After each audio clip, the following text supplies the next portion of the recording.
C'est quoi la promotion de la santé bucco-dentaire en fait? C'est tous ces hygiènes, tous ces soins que nous devons faire pour garder une bouche saine, des dents propres et une bonne haleine. C'est ça l'objectif de la santé bucco-dentaire. Et aujourd'hui, par exemple, nous avons parlé de 5 choses à la fois. Le moment idéal pour se brosser les dents qui est après chaque repas et plus de préférence le soir avant d'aller dormir.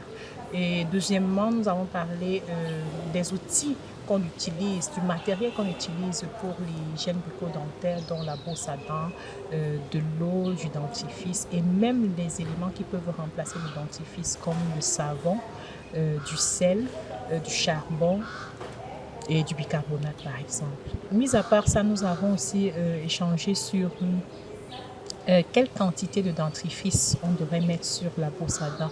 Et il est recommandé de mettre une petite quantité assimilable au petit pois ou à la petite graine d'arachide ou à la petite graine de maïs ou petit grain d'haricot pour les adultes et pour les enfants, le grain de riz.